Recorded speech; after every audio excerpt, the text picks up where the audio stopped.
ಎಲ್ಲರೂ ಜನ ಹೇಗಿದ್ದೀರ? ಚೆನ್ನಾಗಿದ್ರು.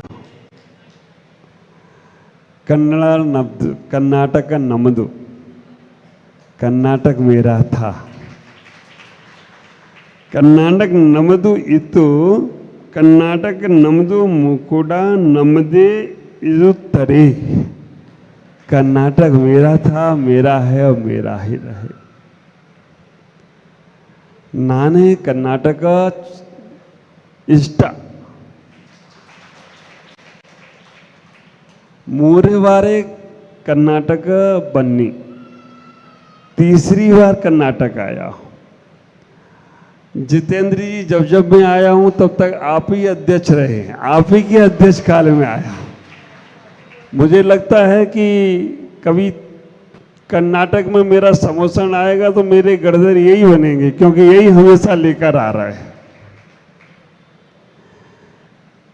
कर्नाटक एक ऐसी जगह, मैं पहली बार जब कर्नाटक में आया था तो बिल्कुल सिंगल, अकेले मुनि था. अरुण जी के घर पे रुका था, तब यहाँ पे आया था. अब इनका घर भी बड़ा हो गया है. पहली बार आया था तो मुनि बनकर आया था. दूसरी बार जब आया तो आचार्य भगवान के साथ आया था. और तीसरी बार गुरुजी ने हमें ही आचार्य बनाकर भेजा दिया कि बच्चों के साथ जाओ, कर्नाटक वालों को आनंद देने का प्रयास करो. कर्नाटक की भूमि एक ऐसी पवित्र और पावन भूमि है जो हमारे ग्रंथों में लिखा है कि दक्षिण में ही धर्म रहेगा, और वो दक्षिण में धर्म रहेगा इसलिए साधु बार बार दक्षिण आने का प्रयास करते हैं, क्योंकि सही धर्म देखना है तो दक्षिण में ही देखने को मिलेगा. आज हमारी आर्ष परंपरा, आज हमारी धर्म की बागडोर मजबूती से कहीं है तो वो दक्षिण में है. आप विचार करना, उत्तर भारत में जितने तीर्थ हैं सारे के सारे विवाद में पड़े हुए हैं, और दक्षिण में जितने तीर्थ हैं निर्विवाद होकर अपनी प्रभावना कर रहे हो तो कोई आश्चर्य की बात नहीं है. नाने कन्नड़ स्वल्प स्वल्प वर्तते, जास्ती ಇಲ್ಲ. हमारे दर्शन भैया कन्नड़ में खूब प्रवचन करेंगे, और कर्नाटक के महाराष्ट्र के बॉर्डर के, महाराष्ट्र में भी बोलेंगे, कन्नड़ में भी बोलेंगे. और आप विचार करके रखना, जब जब मैं कर्नाटक आया हूं तो कुछ नया हुआ है. और इस बार भी कर्नाटक आया हूं तो हमारी दर्शन भैया की दीक्षा होने वाली है. उनकी दीक्षा के लिए कर्नाटक आ गया हूं कि कब होगी, कहां का पुण्य जागृत होगा. उनकी इच्छा थी, महाराज मुझे दीक्षा लेना है, लेकिन मैं दीक्षा कर्नाटक में लेना चाहता हूं जहां पर धर्म शाश्वत रहता है. विचार करना, कर्नाटक में जब आया आबो हवा बदल गई, सबकी गर्मी निकल गई, जितने गर्म वाले थे सब ठंडे हो गए. कर्नाटक की ओर जैसे ही मेरे कदम बढ़े, कर्नाटक की आबो हवा बदल गई. कर्नाटक की ओर जैसे ही कदम बढ़े, कर्नाटक की आबो हवा बदल गई. प्रकृति भी मुस्कुराकर सजल सहज हो गई. उसके पहले प्रकृति भी अपने प्रखंड पे थी, वो भी कहती थी महाराज देख लूंगा मैं, आप आओ तो कर्नाटक. हमारे ज्ञानोदय के अध्यक्ष राकेश जी भी बैठे हैं, बहुत अच्छा इन्होंने वहां प्रवास किया. तो कर्नाटक की आबो हवा बदल गई, प्रकृति भी मुस्कुराकर सजल सहज हो गई.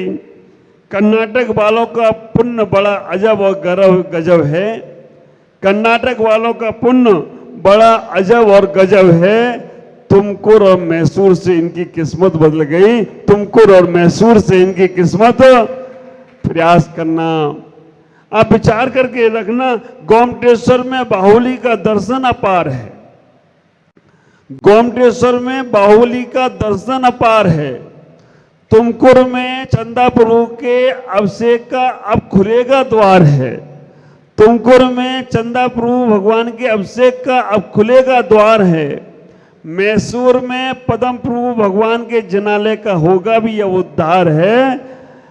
इन्हीं तीनों के कारण से मैंने किया लंबा लंबा बिहार है। इन्हीं तीनों कारण से मैंने किया लंबा लंबा बिहार है। 6 राज्यों में घूमकर आया हूं। 6 राज्यों का हुआ मेरा बिहार है। बंगाल, झारखंड होते हुए बिहार में हुआ बिहार है।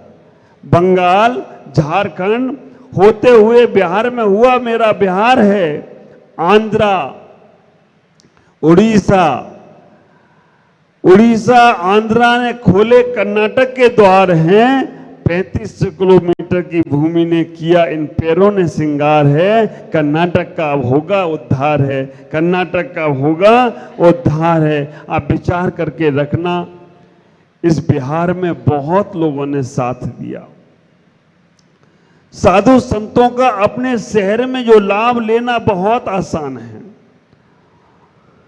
साधु संतों का अपने शहर में लेना मुझे ऐसा लगता है कि लव मैरिज वाला काम है, और साधु संतों को दूर से लेकर आना ऐसा लगता है कि अरेंज मैरिज वाला काम है। अब लव मैरिज वाला काम तो ये चले तो चांद तक और ना चले तो शाम तक। आए महाराज तो चलो लाभ ले लिया, और नहीं तो महाराज गए काम से। लेकिन दूर से लेकर आना, ये विचार करके रखना, ये कर्नाटक की भूमि कहां कलकत्ता से हमें यहां तक लेकर आ रही है। ख्याल करो, कर्नाटक में आप हिम्मत नहीं कर पाते हो कि साधु को अपने यहां ले आए, और कोई ले आए तो पूछते क्यों लाई, तुम लाए, तुम ही माला पहनो। आप विचार करके रखना, इतना बड़ा दिल कर्नाटक का अगर है, तुमकुर और मैसूर का। और मैंने उनसे कह दिया मैं तुमकुर मैसूर आऊंगा बाद में, लेकिन पहले मैं कर्नाटक भवन जाऊंगा, पहले मैं बेंगलोर जाऊंगा, क्योंकि कर्नाटक भवन में चातुर्मास केवल हमारा ही हुआ गुरुदेव के साथ, और फर्स्ट एंड लास्ट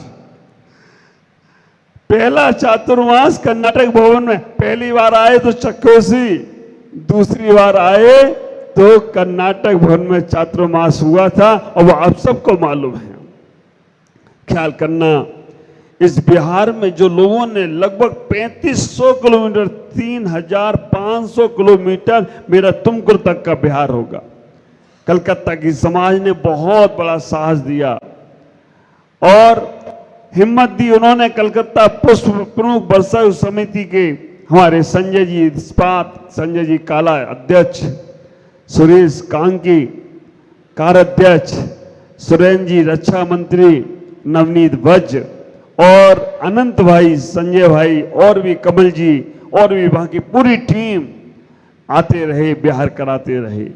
लेकिन जैसे ही मैं बेंगलोर की तरफ बढ़ने लगा, एक ऐसा व्यक्तित्व आपकी समाज में है, मैं उस वक्त कुछ नहीं बोला जब सम्मान हो रहा था, एक ऐसा व्यक्तित्व आपके बेंगलोर में है जिसको मैं कहूंगा कि आगे कभी अगर मुक्ति का द्वार खुलेगा तो साधु संतों की भक्ति में सबसे पहले उसका ही मुक्ति का द्वार खुलने वाला है। ऐसा व्यक्तित्व है तुम्हारे यहां वैभव जैन।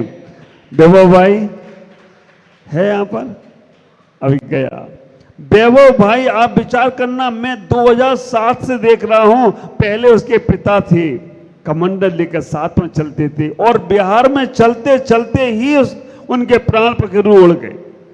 समाज में जब साधुओं के साथ कुछ दुर्घटना घट जाती है तब तुम झंडा लेकर निकल जाते हो।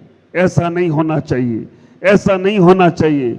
लेकिन दुर्घटना के पहले हमारे मन में नहीं आता है कि हमारे नगर में साधु आ रहे हैं तो हम अपने काम छोड़कर उनके साथ 2 दिन बिहार कराएं, 4 दिन बिहार कराएं, 5 दिन बिहार कराएं। ऐसा हमारा विचार नहीं आता है। द्वार पे साधु आ जाएं, जय जय गुरुदेव, और जैसे द्वार से आगे जाएं, जाओ जाओ गुरुदेव, हो गया काम मेरा। तो विचार करके रखना, हमें आज समाज में ऐसे युवाओं की जरूरत है, ऐसे व्यक्तित्व की जरूरत है जो हमारे साधुओं के आहार विहार में। मैं कहना चाहता हूं आपसे, श्वेतांबर समाज में ऐसे बच्चों की टीम तैयार हो गई है।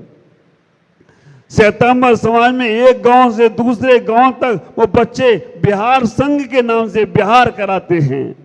हमें अपने हर घर का एक सदस्य बिहार संघ में नाम लिखाना चाहिए। आप सबसे कहूंगा कि आप अपने जीवन में ऐसे पुण्यों को जोड़कर रखने का प्रयास करो, क्योंकि साधुओं का आवागमन कर्नाटक में अगर होता है तो या तो बाहुबली के दर्शन से होता है, बाहुबली के दर्शन के लिए आते तब होता है, या कोई विशेष किसी के पुण्य जाग जाए तब होता है। आप लोग अपने जीवन को धन्य करने का प्रयास करो। मैं तो इतना ही कहूंगा, आप बहुत सौभाग्यशाली हो। हमारे ग्रंथों में लिखा है कि दक्षिण में धर्म रहेगा। साधु संत यहाँ परमानेंट नहीं रह सकते, लेकिन आप लोग यहाँ पर हो तो आप अपने धर्म को कितना ऊंचा कर सकते हो। दक्षिण ही है जो पूरे विश्व पर शासन कर सकता है। और आप विचार करना, जब हमारे स्वामी चारुकीर्ति जी से जब मेरी बात हुई, अभी तो नहीं, जब पहली बार आया था, तो जब उन्होंने बात हुई, उन्होंने एक बात बहुत प्यारी कही थी। उन्होंने कहा, महाराज जी, दक्षिण ही पूरे विश्व पर शासन कर सकता है। और आप देखना, विश्व के नक्शे में अपना भारत दक्षिण में ही है। विश्व के नक्शे में देखो तो भारत भी दक्षिण में है, और दक्षिण में भी और दक्षिण देखा जाए तो कर्नाटक दक्षिण में है, और कर्नाटक में भी और दक्षिण देखा जाए तो तुम्हारा बेंगलोर और गोमटेश्वर दक्षिण में है। और दक्षिण उसे कहते हैं जो तुम्हारे को कभी छीन नहीं होने देगा, दक्षिण। लेकिन विचार करना, हमें अपने धर्म की भावनाओं को छोड़ना नहीं, एकजुट होना है। अगर हमारी एकताएं कमजोर पड़ती गई तो आज हम सब इतने ज्यादा टूट जाएंगे। हमारे उत्तर प्रदेश में योगी कहता है, उत्तर प्रदेश में योगी कहता है, एक रहोगे तो सेफ रहोगे, बटोगे तो कटोगे। ख्याल करके रखना, एक रहोगे तो सेफ रहोगे और बटोगे तो कटोगे। हम अपनी धर्म की परंपराओं को अलग अलग तरीके से, अलग अलग माध्यम से बांटने का प्रयास कर रहे हैं। हम वैसे तो बहुत चंद लोग हैं, वैसे तो बहुत थोड़े से लोग हैं, और थोड़े से लोग में भी अगर हम लोग बंटने लग गए ना, तुम्हारा ये धर्म, तुम्हारा वो धर्म, तुम ऐसे करो, तुम वैसे करो। आप विचार करके रखना, मंदिर की पूजा पद्धति, मंदिर का धर्म मंदिर तक सीमित रखना, लेकिन बाहर के जाजम पर हम एक हो जाना। कई बार ऐसी घटनाएं घट जाती हैं कि हम मंदिर के धर्म की परंपराओं को अपने व्यक्तिगत रूप में लेकर आ जाते हैं। और व्यक्तिगत रूप में लेके आए तो नहीं, कौन से महाराज आए, उन्हें फलाने, उनके महाराज आए वो जाने। घटना ये घट गई, एक पति ने अपनी पत्नी से बोला, मम्मी पापा आ रहे हैं। पति ने अपनी पत्नी से बोला, माता पिता आ रहे हैं, तुम चले जाना लेने के लिए। पत्नी ने पूछा, मम्मी पापा आ रहे, मेरे पास टाइम नहीं है, मेरे पास समय नहीं है, मेरा सर दुख रहा है, मैं बहुत ज्यादा बीमार हूं, मैं नहीं जा सकती। माता पिता आ रहे हैं तो तुम जाओ। उस पति ने कहा, मेरे माता पिता नहीं आ रहे, तुम्हारे माता पिता आ रहे हैं। अरे मेरे माँ बाप आ रहे हैं, कब आ रहे हैं, कौन सी गाड़ी से जाऊंगा, जल्दी बताओ, मैं ये गाड़ी ले जाऊंगी, मैं वो जाऊंगी, ऐसा वैसा तैयारी में लग गई। आज समाज की दशा यही हो रही है। कौन से महाराज आ रहे, जब मैं 2007 में आया था तब ये बीमारियां हमारे समाज में नहीं थी। महाराज आ रहे हैं तो हमें जाना है और उनका स्वागत और सम्मान करना है 2007 में। और आप विचार करके रखना, धीमे धीमे वो कीड़ा, बहुत ज्यादा अमर बेल का कीड़ा ऐसा पनपता गया। अब आप लोग पूछने लग गए, कौन से महाराज आ रहे, हमारे वाले या तुम्हारे वाले? ओ अरे तुम्हारी बुद्धि, छोड़ो ये सारी चीजें। अगर निर्गंत गुरुओं का दर्शन कर्नाटक में, दक्षिण में और यहां हो रहा है तो समझ के रखना तुम्हारे बहुत बड़े पुण्य हैं। और उस पुण्य को, वैसे मेरे लिए तो कोई दिक्कत नहीं, मेरे लिए सब हमारे ही हैं, चाहे एचएल हो, चाहे अभी नया ज्ञानोदय पहली बार हुआ, पहली बार आया था तो चर्चा चलती थी, दूसरी बार आया था तो बात हुई थी कि अब प्रतिष्ठा होना है, और तीसरी बार में खुद ही वो आया। बाकी के सारे, चाहे चिकपेट हो, चाहे मागवी रोड हो, चाहे पुट्टनहली हो, चाहे विल्सन गार्डन हो, चाहे राजाजी नगर हो, सबके नाम मुझे मालूम है, और वहां जाएंगे वहां के मंत्री के भी नाम बता दूंगा, क्योंकि हमारा है। अब विचार करना, हमारा ये कर्नाटक एक होना चाहिए, हमारा ये बेंगलोर एक होना चाहिए। साधु के नाम पर हम सब लोगों को एक साथ एकजुट होकर अपने जीवन को समझना। अगर तुम बढ़ते रहे, तुम्हारे अंदर की मानसिकताएं अलग अलग होती रही, तुमने कभी 13 पंथ, कभी 20 पंथ, कभी कांजी पंथ, पता नहीं कितने पंथ, और मैं तो सोचता हूं ये सारे पागल पंथ हैं। हमारा तो मोक्ष पथ एक ही होना चाहिए। पूजा पद्धतियां बदल सकती हैं, लेकिन हमारा मोक्ष मार्ग कभी नहीं बदलता है। हमें मोक्ष मार्ग पर आगे चलना चाहिए और चलकर अपने धर्म के संस्कारों को जागृत रखना चाहिए।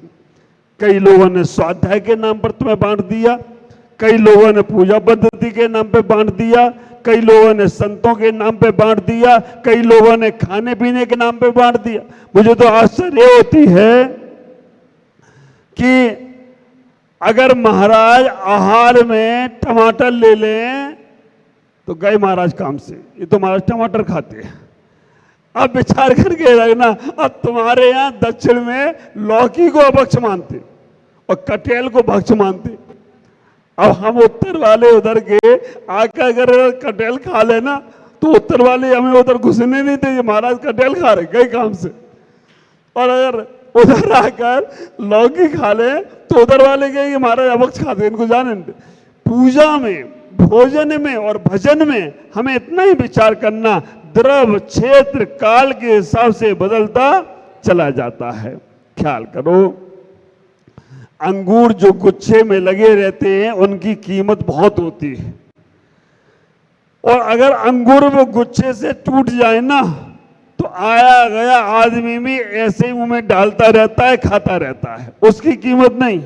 मैं सबको आशीष देता हूं और आप सबसे इतना कहूंगा कि आपका जीवन मंगल में हो। ओम नमः जय गुरु।